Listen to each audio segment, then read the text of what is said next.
할렐루야. 아침 7시에 찾아가는 하나님의 말씀 서주호 목사입니다.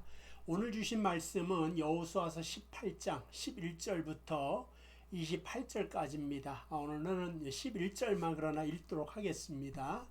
베냐민 자손 지파를 위하여 그들의 가족대로 제비를 뽑았으니 그 제비 뽑은 땅의 경계는 유다 자손과 요셉 자손의 중간이다.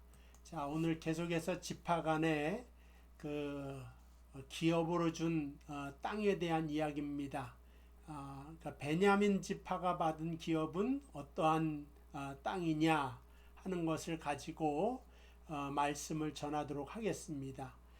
먼저 오늘 보니까는 11절에 유다 자손과 그러니까 유다 지파와 요셉 자손의 중간이다.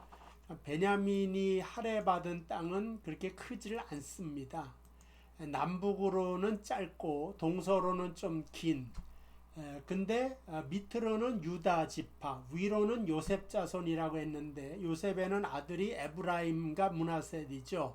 그러니까 그 위에가 바로 에브라임 지파의 땅입니다. 그래서 요셉 자손의 중간에 그렇게 기업이 할당되고 제비 뽑혀져 있는 것을 알게 됩니다.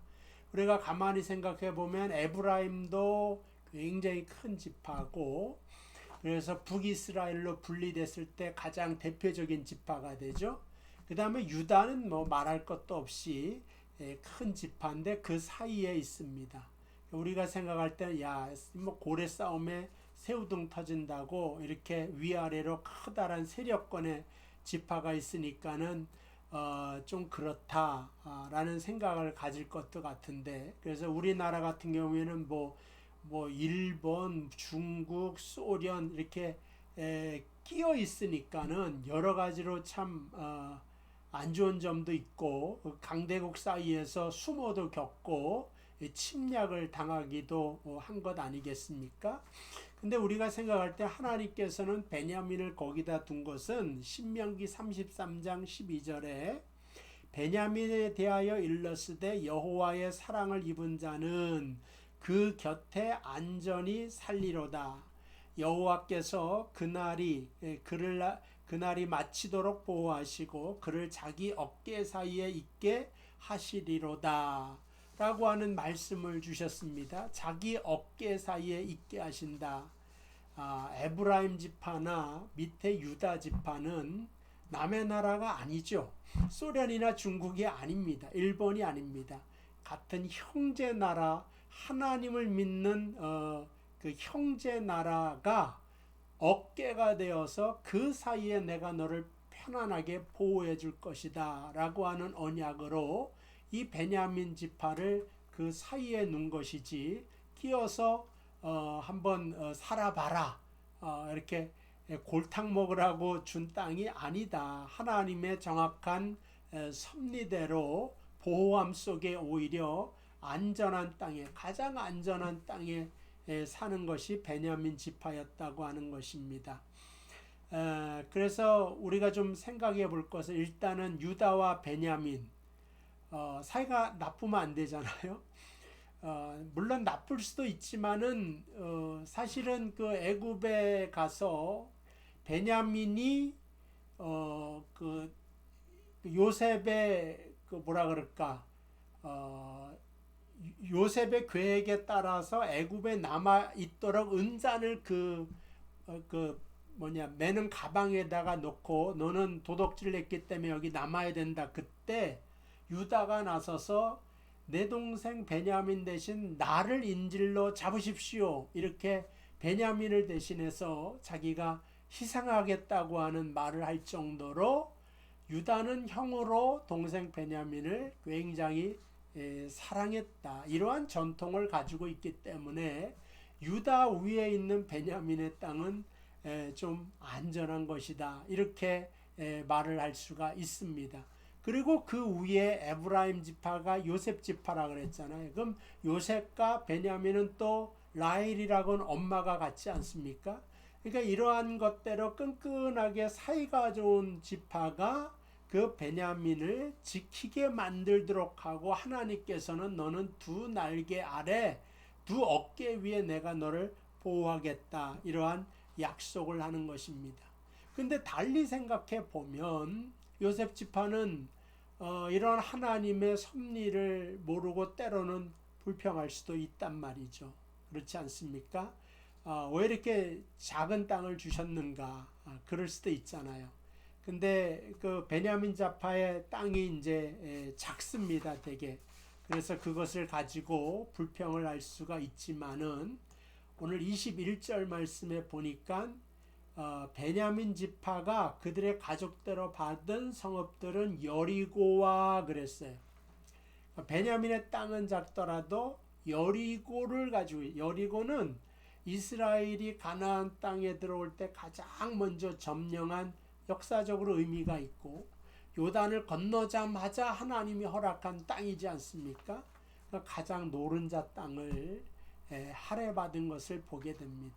남의 땅 큰 거를 바라볼 것이 아니라 자기가 있는 것을 감사하게 여길 줄 아는 것, 지금 이 현실이 특별하거나 남들보다 더 부유하거나 남들보다 더 특별할 것이 없다 할지라도 이 평범한 속에 찾아보면 하나님의 진주가 내 인생 속에서도 있다 하는 것입니다.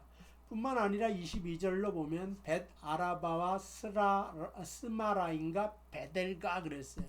베델이라고 하는 것은 자신의 그 아버지 그 야곱이 처음 하나님을 만난 곳이지 않습니까? 하나님의 집이라고 하는 그 호칭을 가지고 있잖아요. 베델, 하나님의 집이다. 그 땅을 바로 베냐민 지파에게 허락하여 주셨다. 작은 것 가지고 원망하면 끝도 없지만 하나님이 정말 좋은 땅을 우리에게 주셨다. 내가 가지고 있는 것을 지금 찾아가면서 감사할 줄 아는 게 바로 신앙인이다 말할 수가 있죠. 28절도 마찬가지예요. 보면 셀라와 엘렙과 여부스 곧 예루살렘가 그랬어요. 그러니까 베냐민 지파의 땅 속에는 예루살렘은 말할 것도 없이 그 이스라엘의 그 아주 중심적인 수도 역할 아닙니까? 그래서 이제 나중에 북이스라엘과 남유다가 나누잖아요. 두 나라가 나누어지는데 베냐민은 유다 지파에 속해서 그 유다 지파의 다윗이 예루살렘을 그 수도로 정해서 역사적으로 신앙적으로 지금까지도 예루살렘은 그 유대교나 기독교나 그 핵심적인 성지로 그렇게 알려져 있는 것을 알 수가 있습니다. 그래서 우리가 지금 가지고 있는 것에 대하여 굉장히 기뻐하며 감사할 수 있는 마음이 필요하다. 그래서 어떤 사람에게 자기에게 없는 것만 보고 불평하겠지만 그러나 하나님의 커다란 섭리를 생각하면서 정말 하나님께서 안전한 땅을 나에게 주셨구나. 하나님께서 정말 의미가 깊은 땅을 나에게 주셨구나. 그런 특권을 가지고 살아가는 베냐민 지파, 그것이 바로 저와 여러분들이 될 수 있게 되기를 바랍니다. 그러니까 눈에 볼 때는 뭐 크고 화려하고 뭐 이런 거 아닐 수 있어요. 그때 처음 받는 게 손바닥만한 땅에 그야말로 문하세 지파 이런 거에 비하면 10분의 1도 안 되죠. 뭐 20분의 1 그렇지만 하나님께서는 가장 안전한 곳, 가장 신앙적으로 역사가 깊은 곳을 빼놓지 않고 베냐민에게 허락하셨다. 마찬가지로 저하고도 여러분도 마찬가지로 지금 내게 있는 하나님의 은혜에 감사하며 주신 것에 또 기뻐하며 살아갈 수 있는 오늘 하루 되시기를 바랍니다. 기도하겠습니다. 하나님 감사합니다. 오늘도 우리에게 일용할 양식을 주시고 또 기거할 수 있는 거처를 또 허락하시고 우리에게 한날을 허락하시며 이 생명을 허락하신 하나님을 찬양합니다. 팬데믹의 공포 속에서 우리의 생명을 유지하고 지켜주시며 베냐민처럼 하나님의 두 어깨 가운데 보호하여 주셨다가 하늘나라 갈 때까지 하나님과 동행하는 저희들 되도록 인도하여 주옵소서. 한국에 다시 코로나 바이러스로 인하여서 더 고통받고 있습니다. 캐나다도 바이러스가 더 늘어났다고 하는 소식이 듣고 세계적으로도 줄어들지 않고 있습니다. 하나님께서 개입하여 주셔서 이 모든 재앙이 다 지나가게 하시고 다 끝나게 하여 주시옵소서. 또한 이것을 통하여 우리가 더 깊숙이 하나님과 가까이 할 수 있는 믿음의 형제 자매 우리 명성교회 성도들 다 되도록 인도하여 주옵소서. 예수님의 이름으로 기도하옵나이다. 아멘. 자, 감사합니다. 오늘도 승리하시길 바랍니다.